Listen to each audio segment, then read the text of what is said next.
सहनसा बाबा अवतार सिंह जी महाराज ने दूसरी पंक्तियों में 2 लाइन में मुझे वो समझाया जा रहा है कि पकियां दे नाल मिल के बैठो, कचिया दे नाल मिलो ना। साथ संगत जी समझने की बात है, अपने आप को दास ये महसूस कर पा रहा है कि कच्चा कौन है। क्यों सहनसा बाबा अवतार सिंह जी महाराज ने कहा कि पक्कों के संग बैठना है। सबसे पहले तो मुझे ये जानना है कि कच्चा कौन है। साथ संगत जी कच्चा मैं। यहाँ सभी संत बैठे हैं, सब परोपजीवी, सब और दूसरे के ऊपर उपकार करने वाले संत बैठे हैं। साथ संगत कहीं ना कहीं वो मैं ही हूं जो कच्चा हूं, कहीं कहीं वो मेरी ही वो नजर ऐसी होती है कि सच्चे पातशाह जैसी दिखाई वैसी नहीं हो पाती है।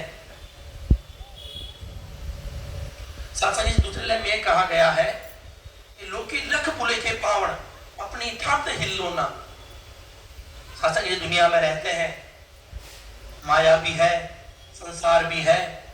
कई बार ऐसा हो जाता है कि संगत में तो आता हूं, सुन भी लेता हूं, समझ भी लेता हूं, जब मैं ऑफिस में जाता हूं, जब मैं मेरे कार्य क्षेत्र में जाता हूं, जब मैं वो दुनियावी नजरिया जो रंगरलिया देखता हूं, तो कहीं ना कहीं वो मेरे पर हावी हो जाती है।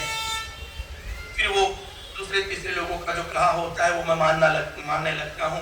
लेकिन साथ संग जो यहाँ की सिखलाई है वो कहीं ना कहीं मैं सोच नहीं पाता हूं, समझ नहीं पाता हूं। साथ जी दास दुआ कतर के महात्मा जी की बात कहेगा जो उनके जीवन में घटी। साथ जी दास को उनके जीवन से वो मर्म लेना चाहिए, वो समझ लेनी चाहिए कि सच्चे पातशाह की सिखलाई क्या है। साथ संगत वहां पे एक महात्मा जी है, उनका नाम है गुरुपाल जी। तो गुरुपाल जी पंजाब से हैं, गुरदासपुर से हैं। सदगुरु बाबा हरदेव सिंह जी महाराज का 2008-9 में गुरदासपुर में आना हुआ। साथ संगत जी पंक्तियां जो लिखी है दास को समझने की कोशिश कर रहा है, वो हूबहू मेरे ऊपर कही गई है कि मैं क्या संतों का, सतगुरु का कहना मान रहा हूं। साथ संगत जी होता यूं है कि सच्चे पातशाह का आगमन होता है और उनका वो 14 साल का बच्चा जो है वो तैयारियां करते रहता है, जैसे सेवा मिली होती है, जैसे हमें भी होता। अभी समागम आ रहा है हमारा, तो हमें आगे से 2-3 महीने पहले सेवा मिली जाती है। तो वो सेवा मिली तो बच्चे ने भी आगे स्टेज आगे जो फ्रंट पे जो वो बोर्ड होता है वहां पे बच्चे ने कुछ पंक्तियां अपने आप लिखी, अपना भाव था, पंक्तियां लिखी और वो उधर साइड में चिपका दी। 14 साल का बच्चा है, उसका वो भाव है कि सदगुरु सुनेगा, सदगुरु देखेगा, सदगुरु जब वो पढ़ेगा तो मुझे आशीष देगा। साथ साथ जब भी उनके पिताजी को उन्हें कहा कि पापा मैंने वो सदगुरु का आगमन हो रहा है, मैंने 2 पंक्ति मन से वो लिखी है, सदगुरु जब देखेगा मुझे आशीर्वाद देगा और कहेगा कि जो लिखा है। साथ साथ होता यूं है कि अगले दिन सुबह 11 बजे हुजूर का आना होता है और 7 बजे बच्चा भ्रमलीन हो जाता है।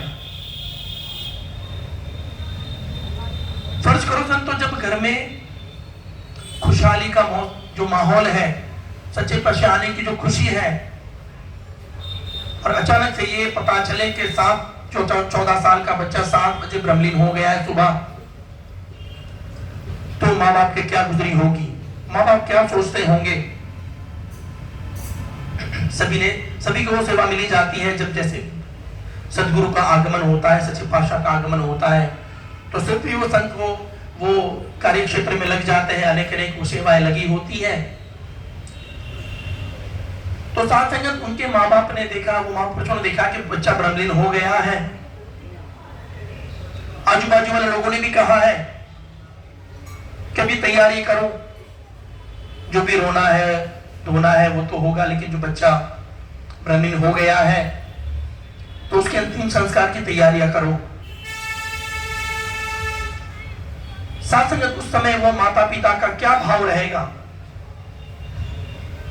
दास तो यही समझ पा रहा है कि वो रोने से आंसू नहीं रुक पा रहे होंगे माँ बाप के, कि 14 साल का बच्चा प्रेग्नेंट हो गया और एक ही बच्चा।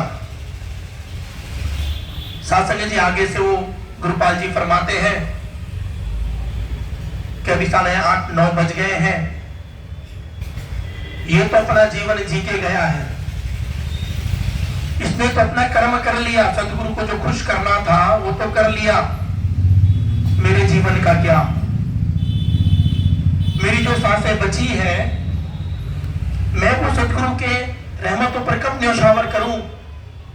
साथ संगत जी वो दोनों दंपति, दोनों हस्बैंड वाइफ, दोनों गुरुसिख 10 बजे चले गए जहां सदगुरु का आगमन होना था। सदगुरु की रहमतें भी लूटी, आशीषें भी लूटा।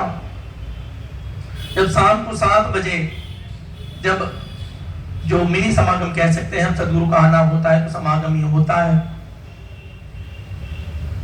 शाम को 7 बजे दोनों महापुरुष घर पे गए, फिर वो अग्निदाह दिया।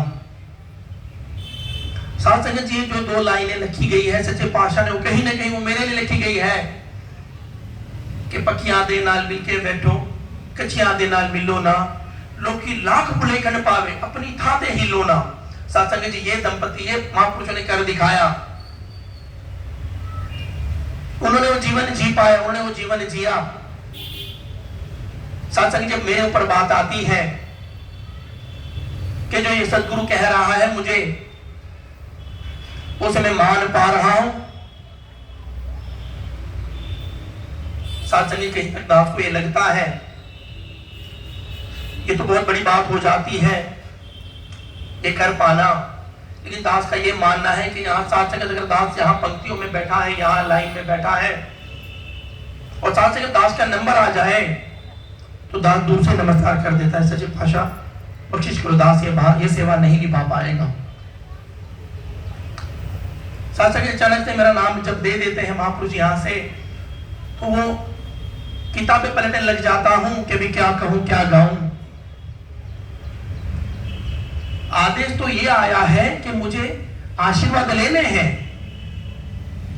दास ये समझ पाता है कि सुनना ना है, यहां आके वो 2 गीत गा लूंगा, वो भाव रख दूंगा, कविता गा लूंगा तो मेरी सेवा निभ जाएगी, ऐसा नहीं है, इसकी सिखलाई नहीं है। साथ यहां बैठ के सुनना भी सेवा है, यहां हर एक कर्म वो सेवा है जो यहां बैठ के की जाती है। साथ संगत दास ये समझ पाता है क्योंकि दास में चतुराइयां हैं, कहीं ना कहीं वो ऐसा लगता है कि मुझ में ही वो ज्ञान है, मुझ में भी वो बख्शिश है जो दुनिया में किसी के पास नहीं है। साथ संगत मुझे ही समझना होगा, जो जो पंक्तियां लिखी गई वो अपने दास अपने ही कहेगा, अपने मेरे लिए लिखी गई है। मैं अपने जीवन में कब सुधार करूं? सदियों सदियों से सदगुरु सच्चे पातशाह मुझे कह रहा है कि ऐसा करना है,